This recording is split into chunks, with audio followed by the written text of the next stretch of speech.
No, I don't need any help. Thank you, sir. Okay, what can I ask you? Oh, I'm just taking some pictures and video Of what, sir? of the facility. Of the facility, the perimeter fence? Why Just- is that, sir? The facility in general, sir. Right, but you're over here by our mobile range. Yeah, I was checking out the mobile range. I never seen a mobile shooting range before. Okay, and you're taking pictures of our exterior fence. What's your name, sir? Oh, I'm not gonna give my name, sir. Why not? Just because I haven't done anything wrong. I'm just asking, and you're walking around our perimeter fence. Yeah. Well, my first name's Sean. Sean? Yeah. You don't want to give me your last name, sir? Oh no. What you're about to watch is a classic clash between authority and awareness, a moment where knowing your rights becomes just as powerful as wearing a badge.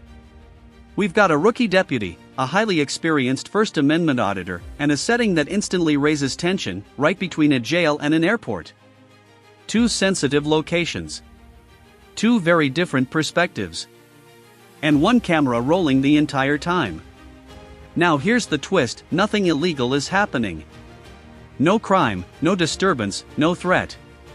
Yet the mere presence of a camera and a person standing on public property is enough to spark suspicion and escalate into a subtle battle of control, questions, and boundaries.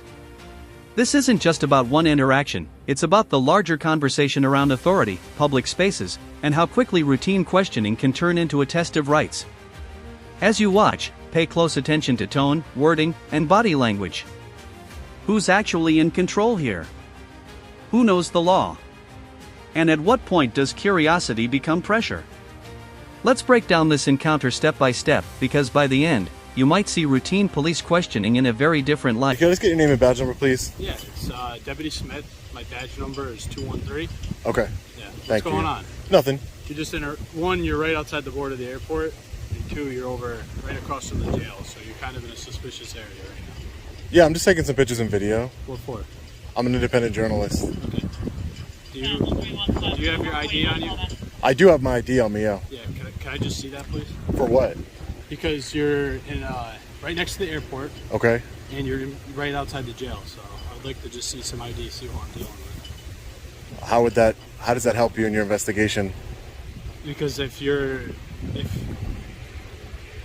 what I'm trying to figure out is just who you are, and see maybe when I run your identity, I can figure out what's going on here and see who you are exactly. The stage is set, a so-called suspicious individual standing in a public area, holding a camera, and minding his own business. But here's where things get interesting. The word suspicious is often used as a conversational gateway, not necessarily a legal standard.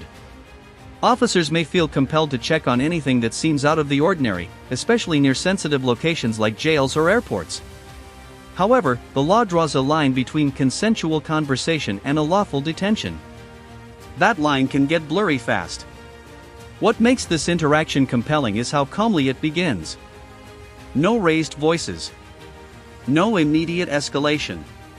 Just questions. But beneath those questions is a subtle push. Who are you? Why are you here? Can I see your ID?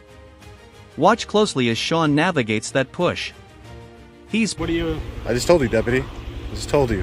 What are you doing? I'm an independent journalist. What is it I'm for? working on a story. What's the story? The story is on the county of Albany, as well as the airport here, and the correctional facility. What are you writing about the facility? Oh, just general information about the facility. It's not published yet, so I really don't want to get into too many specifics. What company do you work for? Oh, you're independent. Sorry, yeah. Independent. So I work for myself. Yeah. Okay. Mhm. All right. Yeah. I'm just curious. I just don't think that my ID would. I do have it on me, but I don't think that's gonna. I don't see how that's gonna help you out in any way. You know what I mean? Yeah. Well, it'll help me figure out who you are. What's your name? My first name's Sean. Sean. What's Yeah. your last name? I don't want to give out any identifying information as far as my full name or address or my ID or anything like that. Why is that? Because I haven't committed a crime. That's why. Yeah, but the area you're in is a very unusual area to be in right now. At a side on a public easement. No, you're in between the airport and you're in between the jail right now. Oh, yeah. So this isn't a normal spot for someone to leave. How you guys doing? Good. You're an independent journalist, but I want to know how much longer do you plan on being here for? It's Here's the first real moment of tension. The officer asks for a name, a seemingly simple request, and Sean declines to provide anything beyond a first name. Legally speaking, in many jurisdictions, a person isn't required to identify themselves unless they're being lawfully detained or suspected of a specific crime. But socially, declining to provide identification often raises eyebrows. This is where psychology comes into play. Officers are trained to gather information quickly, while experienced auditors know that providing unnecessary details can open doors to further questioning. Notice how Sean keeps the tone respectful. He doesn't insult the officer, doesn't escalate emotionally. Instead, he repeats a simple principle: he hasn't committed a crime. This is a textbook example of calm resistance. It's not about confrontation, it's about boundaries. And whether you agree with his approach or not, it's undeniable. As soon as I'm done with my story that I'm working on, any pictures that I get. About how long do you think you'll be here for? I have no idea. I couldn't tell you. Right. You're welcome to hang out if you'd like. Yeah, we'll see. Okay. You're welcome to hang out. You can continue doing what you're doing for right now, and I know. Come back and talk to you in a second. Okay? Oh, yeah, sure. I'll be here. I'll be here. Yeah. Mm-hmm. You guys work for the correctional facility here? Yep. Okay. So you guys have no authority over here, right? No, it's part of the correctional. No, it's not. You have no authority over here, just so you know. It doesn't matter. Your job is to keep peace inside the correctional facility.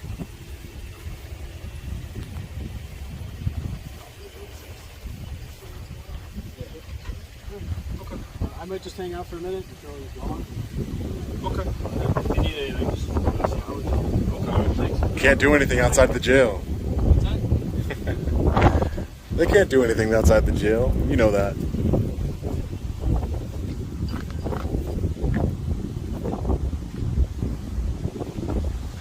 I'll make you a deal, deputy. I'll make you a deal. If you give me your driver's license, I'll give you my driver's license. Is that a deal?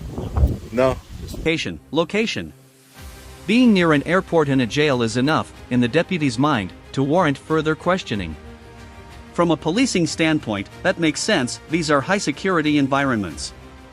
But from a legal standpoint, simply standing in a public easement isn't a crime. This is where both sides operate from different frameworks. The deputy is thinking about potential threats and prevention. Sean is thinking about constitutional protections and precedent. When those frameworks collide, friction is inevitable. Listen carefully to the phrasing, suspicious area. Not you're committing a crime. Not you're detained. Just suspicious. That distinction matters. Because once an officer escalates from a consensual encounter to a detention, they need reasonable suspicion of a crime. Until then, the interaction remains voluntary. And Sean knows it. Just hold on, I'm trying to. Oh, yeah.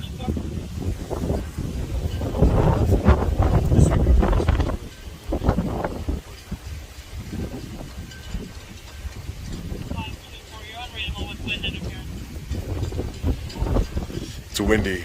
He's unreadable with wind interference. Hopefully you guys can hear me and everything that's going on. It's very windy out here. Here's the pivotal moment, the ID request. This is often the turning point in encounters like this. The deputy frames the request as routine and reasonable. Sean frames it as unnecessary without suspicion of a crime. Both perspectives are understandable, but legally, the key question is whether the officer has grounds to compel identification. Notice how Sean doesn't simply refuse, he asks a question. How does that help your investigation? That's strategic. It forces the officer to articulate a reason beyond curiosity. This back and forth highlights a broader issue in modern policing, the tension between proactive investigation and civil liberties. When does a simple request become an overreach? When does refusal become defiance? These are the gray areas that make interactions like this so Really, we have no problem with it. It's just we wanted to see who was over here and what you were doing over here. That's really Yeah, and I told you, right? Yep, you did. I Yep. told you. So, honestly, you're good to do whatever you got to do. I appreciate that. Thanks. Thanks. And just the biggest thing is just don't go on Don't the do opposite it. side Don't of this. don't do it. Don't do it. What? Don't do it. What? You're gonna give me some meaningless directives, No, and I don't want to. I don't. No, I'm no, gonna no. tell you- oh, no. I'm going to tell you right now. Don't go on the other side of this fence.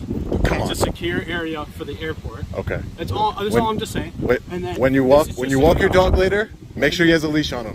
And then Do you see? On the opposite side, Come on, if you man. go over near the jail, that's another problem too. I'm just saying, there's no filming in the But side you're of the just, jail. listen. I just wanna You're make just sure telling you're- me things that have nothing to do with me. Was I ever in the jail? Was I ever on that side of the fence? You weren't, but I'm just trying to tell you, like, you're in and Just so out I here. know. Are you from around here? Just so I know, Have right? you been around here before? This is my first time. This is my Have you first time here. Yeah, Okay, this is so- my first time so here. that's why- see, But I'm not that's gonna good go. information for you, just But so you know, I can just, you know. read. Do you see that the signs on the fence say restricted area? Signs on the fence?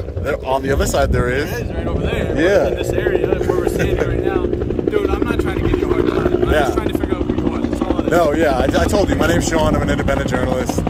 That's it. How you doing, Besides Deputy? that, we're not concerned. So, Okay. I just want to make sure you knew where you were going. I Okay. didn't want you to end up in somewhere you're not supposed to be. Yeah. It's an odd spot for you to be outside, in between the airport and the jail. Yeah. But besides that, you're good to go. So right. have a nice day, all right? Make sure your seatbelt's. Stage, the deputy shifts tactics. Instead of pushing harder for ID, he starts asking about duration and purpose. This is a classic de-escalation move, or at least an attempt at one. By asking how long Sean plans to stay, the officer is gauging risk and trying to maintain some level of control over the situation without escalating into detention. Meanwhile, Sean holds firm.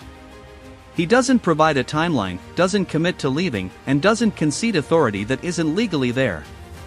This creates an interesting dynamic. Both parties are now negotiating space and control without explicitly saying so.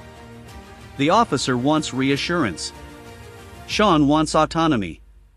Neither wants to escalate. And that balance keeps the interaction from boiling over.